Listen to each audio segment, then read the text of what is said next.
from Instagram. Interesting. It's not. Oh, there we go. Okay. So Instagram seems to be like 30 or 40 seconds behind. That's okay.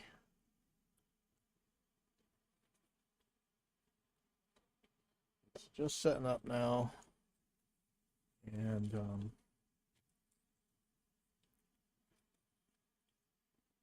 not gonna be the longest show today. I'm so far. I think it's been like 2 weeks since I did a show. So let me go check on something. I'll be right back.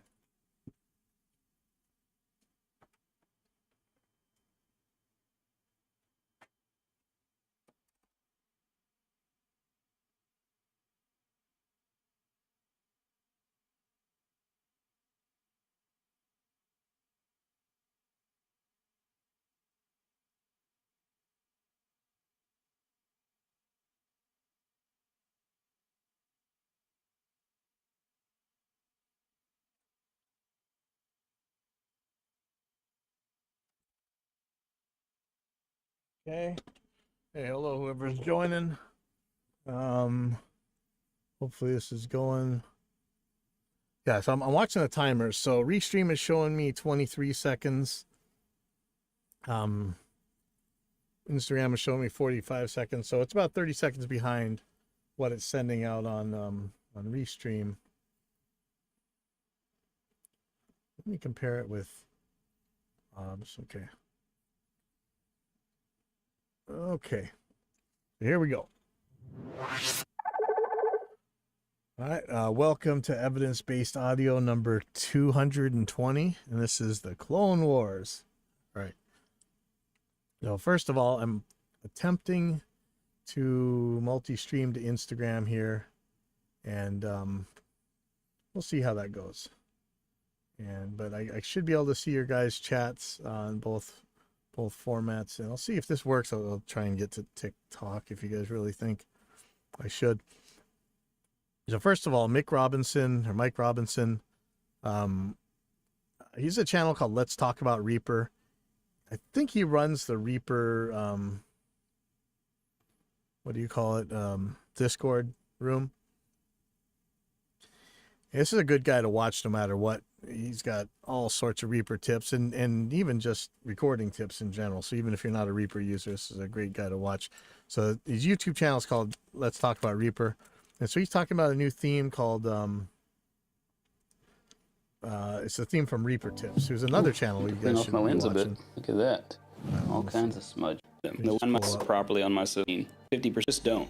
So as I said, I've been using the stock theme for a pretty good while, with perhaps a few minor modifications. Earlier this week, Alejandro from Reaper Tips released his own theme. Okay, that's it for now. I really enjoy making this kind of videos, so thank you for your support. Now, he was a big proponent of Smooth 6, and made several modifications to that theme to suit his own needs. And while he wanted to be able to release his modification of Smooth 6, the developer for that theme seems to have disappeared, and the license for his theme suggests that you can't repackage and redistribute it. So with that said, over a period of weeks, possibly months, Alejandro began painstakingly working on his own theme based... Yeah, so this is donation where if you like it, please leave him a tip.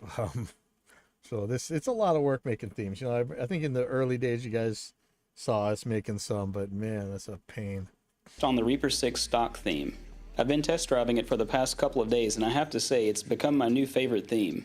Since it's based on the Reaper stock theme, we know that we don't have any compatibility issues. And being a graphic designer, Alejandro is known for his attention to detail. Let's take a look.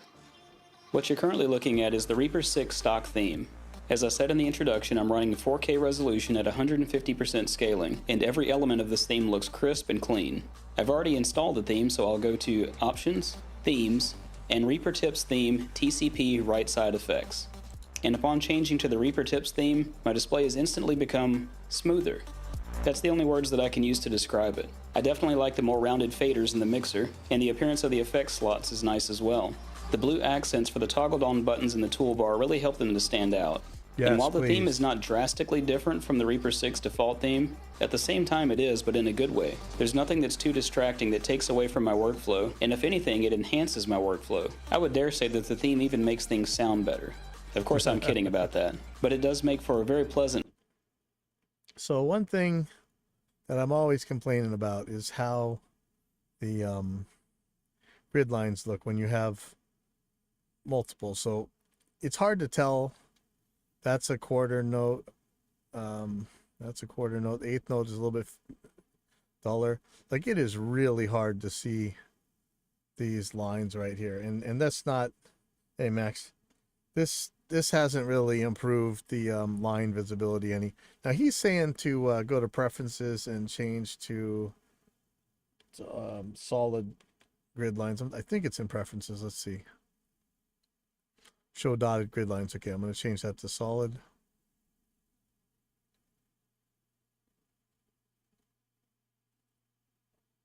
That's slightly better, but you can see it's still tricky to edit drums. So let me add some more. That's now we're down to 16th notes, 32nd notes. Now it's true. This does look smoother. I don't know about the colors or anything. Well, we'll give it a try, but that's what this looks like, this Reaper Tips theme. And he's made a thing where you can put the effects on the right side of the TCP. I haven't been able to do it. I think I have to probably edit something to do it, but it looks good. I love this RGB thing. It's oil slick looking colors, but I don't really use it for that. But I go check it out. Reaper Tips theme, and also check out the Let's Talk About Reaper channel. It's a great channel. It's Mike Robinson. You'll see him on there all the time. You'll see him on other people's channels, but his videos are usually pretty cool. Okay. So some of you guys were watching. I had a problem with the Triton Audio Phantom Blocker, and if you don't know what this is, you guys know what phantom power is. Like, some microphones take phantom power in order to work, or certain devices, some direct boxes use phantom power. Basically, phantom power is something that it's a power source that comes from the mixer down your mic cables, so if you're just plugging into your mixer with your normal microphone cable, your mixer may have phantom power, and if it's on, 48 volts appears at two of the pins on your microphone at the positive and negative in order to power devices that need power. So for instance, condenser mics, or active direct boxes that don't have a battery. The trouble is phantom power can blow up certain devices. I mean, it's horrible, but it's true. Even in this day and age, we still have the same stupid old problem.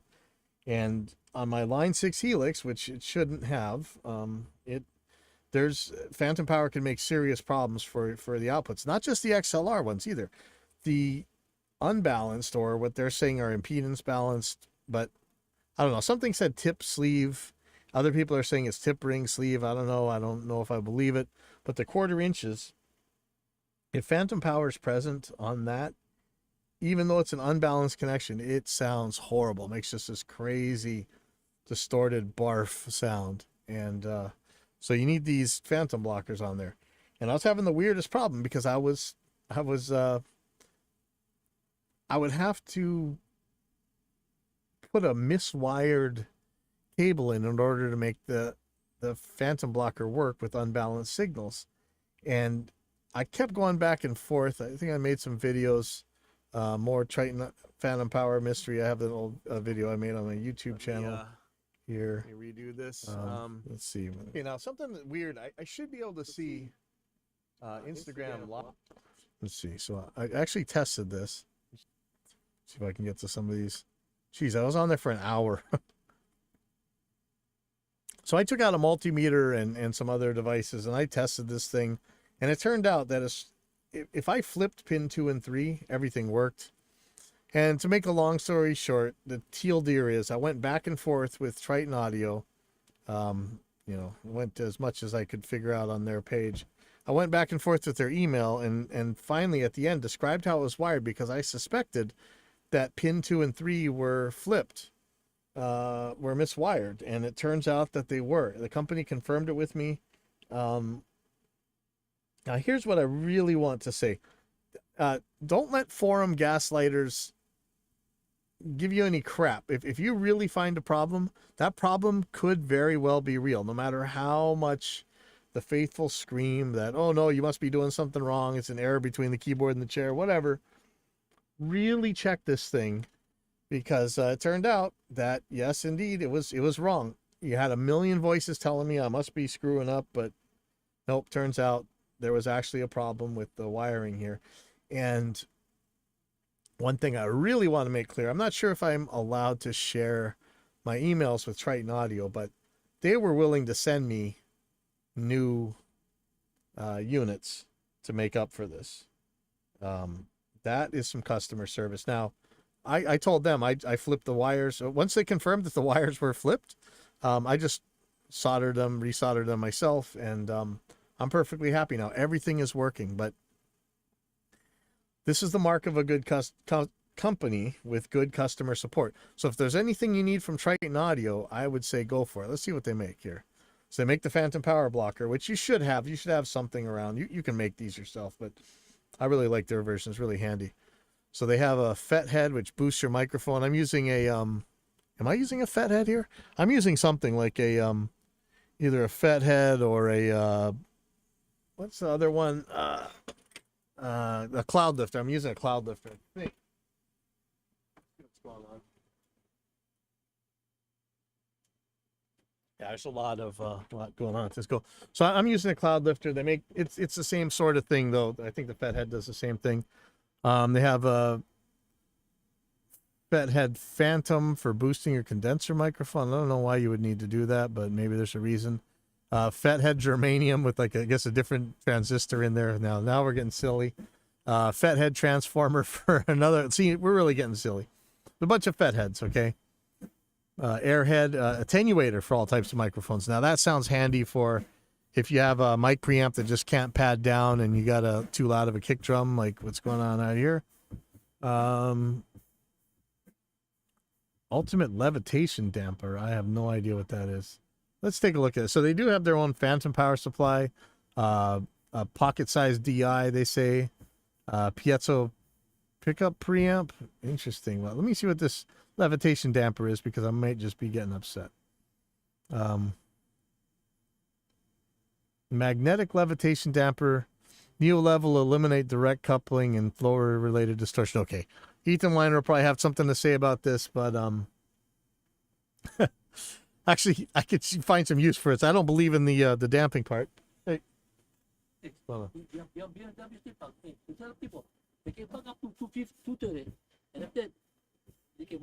Okay, yeah, let me find out who's got a BMW. Oh, did you tell her? Did you tell her, or are you just going to find it?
Okay, sorry about that. So we've always got parking wars back here, so I got to take care of that. All right. Okay, so these guys make some cool stuff. I don't know about this levitation thing, but I actually could use it for LRF support, right? Anyhow, these guys were really good about offering to replace their stuff because I had a problem. So that's the mark of a great company right there. Okay, so we got the Reaper Tips theme, Triton, Phantom Blocker. All right. I'm going to read some stuff about clones. And, you guys know about this with these guitar pedals. I hope I don't have to tell you that there's no magic in a guitar pedal. Like if the schematic's out there and you build it the exact same, I don't care if one guy charges $10,000 for it, one guy charges $300 for it. If it's the same circuit with the same parts, it's the same circuit with the same parts. It's going to sound the same as long as it was built competently. And if anybody wants to doubt that, bring the evidence, because this is like when people say that null tests don't prove anything. Of course they do. All right, so this guy's talking about I was on Facebook Marketplace recently and noticed there are an abundance of fake Neumann U87 TLM 103s in my area. These are not the cheap Temu branded ones. They are one-to-one replicas that look like the originals with branding on the boxes. Neumann logo and wooden cases. Hey, Papa Kilo. I know a lot about how the Chinese counterfeit market works, as in my earlier use, I used to be into collecting Air Jordans. I would wear the replicas as spares when I wanted to have a dead stock pair. If you look at eBay and Reverb, these are the same fake Neumann mics. It's nearly impossible to get a secondhand Neumann these days, and it's only going to get worse. How the Chinese counterfeit factories work, they mass-produce products, but they come in different tiers. In the beginning, every Air Jordan replica were not identical to the originals. That issue with the quality controls. There's a whole bunch of word salad here. I mean, not really word salad, but you know the stuff. Saying you get 98% of a Neumann U87 for $500. It sounds and looks like the real thing. Stam Audio, Warm Audio, and other clone companies will not even come close. Why? Because some of these products manufactured in China are actually making the real product because of offshoring. Yes. So let me read this again. Because some of these products manufactured in China are actually making the real products because of offshoring. Now, people get this wrong all the time. This is right. They are keeping copies of the originals and will endlessly replicate a product until they get it right. They don't even have to do that. That's wrong. Okay, we're going to get into this. If they can get Nike products down to a science, they can and will get their hands on Mojave for sure and other companies producing in their products in China. Buyers will give reviews of all the replica products, and this is how they'll make adjustments. There's a lot of things going on here, and I quote somebody. Hopefully this didn't get deleted. I get deleted off of here all the time. But let me find where I got in on the thread. Okay, thanks. Where is me? Sorry about that. I'm finding it right now.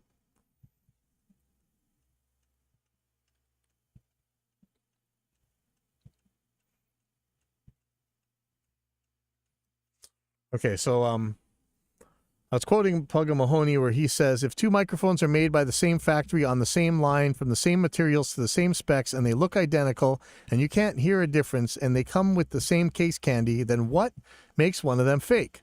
If they're as identical as two mics from the same production run can be, then the fakeness, like beauty, must be imputed onto the object by the observer, or else it's the distribution network that defines whether U87 is real, what makes money real. So I said exactly. When you choose to have thieving scumbags force prisoners and slaves to make your product for you, you don't get to complain when those same thieving scumbags start selling your product that they have been making all along and stop giving you your cut. Let me try and put this into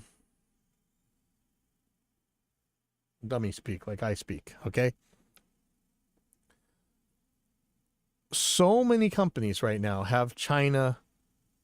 Red China making their products for them, and we'll talk about more about this, but basically they're having these factories in China make their product. Now, people may not agree with me with this, but I think history has borne this out. Once you have something made in China, that intellectual property becomes China's intellectual property, and they're free to use that.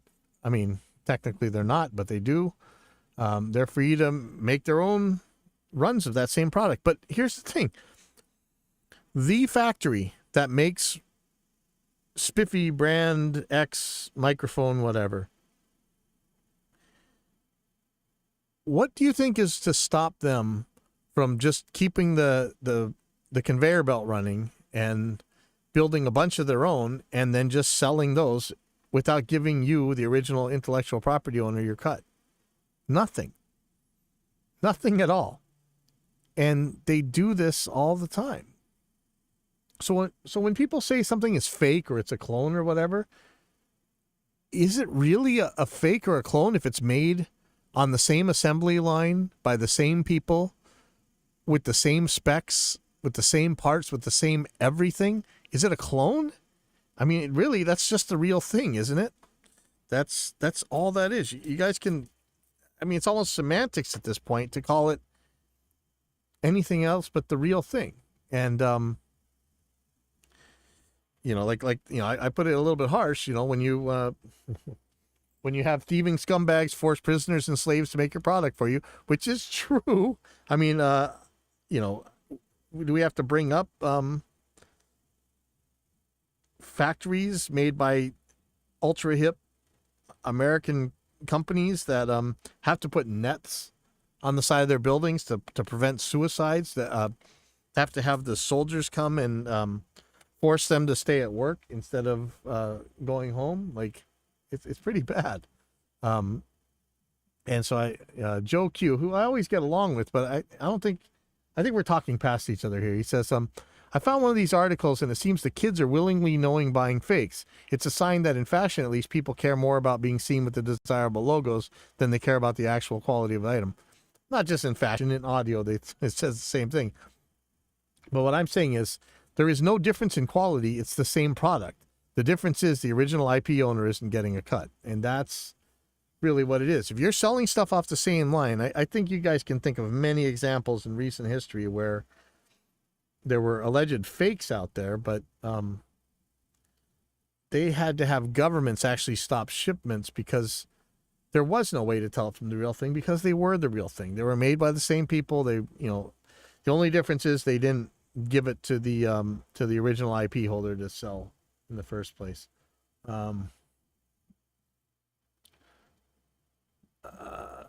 Now, Joe Q took issue with me because, you know, let's talk about the U87. He says a real Neumann U87 is made at Neumann's factory in Germany, a factory that is owned by Neumann and only makes only Neumann mics. A counterfeit Neumann U87 is most assuredly not the same. Now, I thought that it was possible. I'm not sure if this is true or not, that Neumann had stuff made at 797 microphones in China. And you go look up 797 so that you don't have to take my word for it. But I don't know if they ever made anything for Neumann. But factories like that made mics for a lot of people, and not just mics. When these guys are talking about fashion, like especially when you're talking about Nike or something, a lot of these guys that shill for Red China, like, openly shut down debate about Hong Kong freedom and things like that. It's not fakes that's coming off their lines. Those are the real thing. They're just not being sent to the original IP holder to sell. It's being sold straight by the people at the factories or whatever. But it's still the real thing. So yeah, I got the U87 wrong, possibly. But he's saying that even these handbags are totally different. They're not. It's made by the same people. The handbag counterfitters are counting on the fact that most people are incapable of judging quality details such as stitching, craftsmanship, the wrinkling and aroma of top quality leather, etc. That's not true. If it's made by the same people on the same factory and same line, same everything, there is no difference in the quality. So I said, I got this wrong. I called 939. It's really 797. Aside from 797 microphones building made in Austria and made in Germany microphones for the OEMs for well more than half a century, maybe the UA87 is an exception. So what? That's not the point. Surely I don't have to bring up the Telefunken Apex story here on Safe Space, right? The point was that many of these clones are made by the same people on the same assembly lines with the exact same parts, schematics, and techniques and processing as the, quote, real ones. Think about the times when they built other people's stuff for Behringer, right down to errors in the manual. Okay, and there's a couple cases that, and people are just piling in on me, but sorry, they're just wrong. Let me go to the Telefunken and Apex. So you may or may not remember this. You may or may not have been around. Telefunken, made in Austria, had a microphone built. I'm trying to make sure I got this exactly right. As far as I know, they decided to have a microphone built in China, and just like anything else you have built in China, they will just sell your IP off or give your IP to another factory. And sure enough, Apex comes along, and they had pretty much the same mic. So you could buy something for a couple thousand or whatever, or you could buy the Apex one for a couple hundred, and you were getting the same mic. I think they changed some of the parts. Looks like they may be different tiers of parts. Maybe not, actually. You read, so it was actually published in another place. Let's see. No, editor's note, November 2006. This comparison was for the original Telefunken USA M16. Telefunken USA has since done some major modifications and introduced the M16 Mark II as well as the AK-47. We've had these mics here for testing and are absolutely impressed. Read the new ones, blah, blah, blah. So these guys did a test between the Telefunken and the Aphex 460. The Telefunken is $1,400. The 460 is $230. Capsules are identical in every detail. They have not been touched. Circuit boards appear to be identical with the same parts except for 3 high-value resistors on the M16 that are a different brand. This should make no difference. Wiring is the same and seems to not have been touched. The output transformer is made in China and shows a poor phase response. So in this case, they put a crappier transformer in, looks like. The overall build quality appears to be the same in every detail except the plating and the paint. Frequency response is nearly identical, with the M16 having less low end and almost 5 decibels less at 40 hertz. That is 5 decibels less than flat. Noise floor in the two microphones is not the same. The new old stock Philips tube in the M16 having 12 decibels more noise. The tube from China in the 460 is superior with less noise. I wonder if it's at the same gain, though. Now, interesting, even though the transformer is bad, phase response of both systems is nearly identical except for the inferior low frequency response to the M16. So they're saying the M16, the real one, the Neumann, had a worse transformer. Let me make sure. Power supplies for both mics appeal to be identical. My opinion is that the Telefunken M16 and the Apex 460 are the same microphone, with cosmetics being the major change. They did some listening sessions, and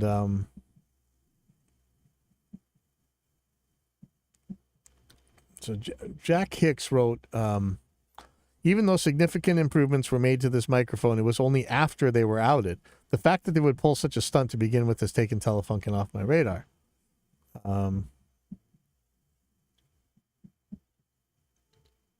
Lots of contemporary mic companies used to import catalog mics from China and resell them as originals.